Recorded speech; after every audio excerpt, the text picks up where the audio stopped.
Assembly monsoon session కు ఏర్పాట్లు చేస్తోంది ప్రభుత్వం. జూలై 2వ వారంలో సమావేశాలు ఉంటాయని తెలుస్తోంది. కేంద్ర బడ్జెట్ కు అనుగుణంగా రాష్ట్ర బడ్జెట్ పెట్టేందుకు ఏర్పాట్లు చేస్తోంది. విద్య, వ్యవసాయ కమిషన్లతో పాటు రైతు భరోసా, రుణమాఫీ, ధరణి, ఆర్ఓఆర్ చట్టాలపై సభలో చర్చ పెట్టే అవకాశం ఉంది.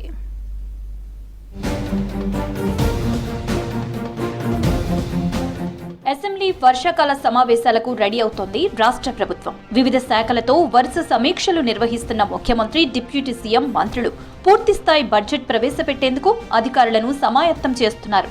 విద్య, వ్యవసాయ కమిషన్లతో పాటు రైతు భరోసా, రైతు రుణమాఫీ, ధరణి, ఆర్ఓఆర్ చట్టాలు తదితర అంశాలు ఈ సమావేశాల్లో చర్చకు వచ్చే అవకాశం ఉంది.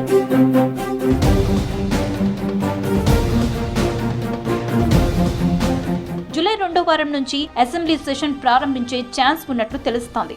రాష్ట్రంలో ఇప్పటికే అమలవుతున్న సంక్షేమ, అభివృద్ధి పథకాలు, రానున్న రోజుల్లో ప్రవేశపెట్టనున్న స్కీమ్స్ అమలుకు నిధులు కేటాయింపు తదితర అంశాలపై చర్చ జరగనుంది.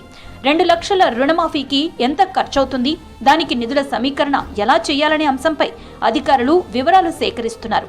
ఇప్పుడు అమలవుతున్న రైతు బంధు పథకంతో అనర్హులకు కూడా లబ్ధి చేకూరుతుందని భావిస్తున్న సర్కార్ దాన్ని ప్రక్షాళన చేసే దిశలో ముందుకు వెళ్లాలని యోచిస్తోంది.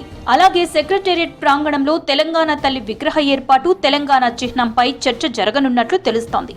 ఈ వర్షాకాల సమావేశాల్లో పూర్తిస్థాయి బడ్జెట్ కు ఆమోదముద్ర వేయడంతో పాటు పలు కీలక నిర్ణయాలు తీసుకునే అవకాశం ఉందని అధికార వర్గాలు చెబుతున్నాయి.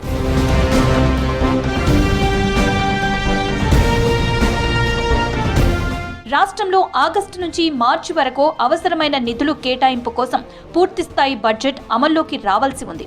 కేంద్రంలో కొత్తగా కొలువు తీరిన ఎన్డీఏ సర్కార్ జూలైలో పార్లమెంటు సమావేశాలు నిర్వహించి 2వ వారంలో లేదంటే 3వ వారంలో పూర్తిస్థాయి మద్దతును ప్రవేశపెట్టనున్నట్లు తెలుస్తోంది.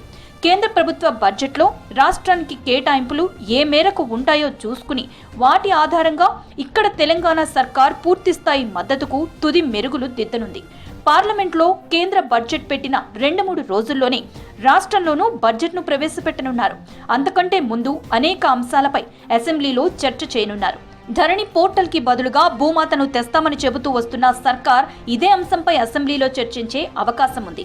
ఇప్పుడున్న ఆర్ఓఆర్ చట్టం సమర్థత కలిగినది కాదని అభిప్రాయపడుతున్న ప్రభుత్వం దానిని పూర్తి స్థాయిలో సవరించి భూ చట్టాలన్నింటినీ ఒకే గొడుగు కింద వచ్చేలా ఒకటే చట్టాన్ని అందుబాటులోకి తీసుకురావాలని యోచిస్తోంది.